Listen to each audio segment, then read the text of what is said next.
Ajo që na duhet të punojmë si HR në këtë fushë, duhet të edukojmë njerëzit që të përgatitin CV-n edhe të qëndrojnë afatgjat me një kompani. Lëvizjet e shpeshta nëpër kompanitë ndryshme për një shumë caktuar të parë nuk mendoj që është e shëndetshme për kandidatin. Nga se unë si HR, nëse shoh që një kandidat i ka 23 vjet dhe i ka 6 përvoja të punës nga 5 vitet e fundit, mendoj që diçka nuk është në rregull me atë CV. Ka shumë arsye që njerëzit mund me lëviz nga një kompani, nuk e gjan veten, ka arsye të ndryshme, ka gjetë më mirë, por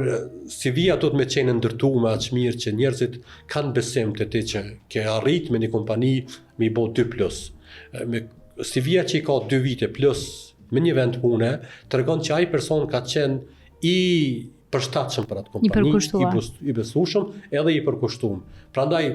kur vendos me lëshu kompanisë mas 2 vite, 3 vite, 4, mendoj që ke kriju një bazë të mirë, përvojë të mirë edhe normalisht ata që lëvizin për pozita më të larta janë më shumë se të mirëseardhur dhe ju uroj gjithë sukses. Nëse nuk ka mundësi mi mbajt kompani,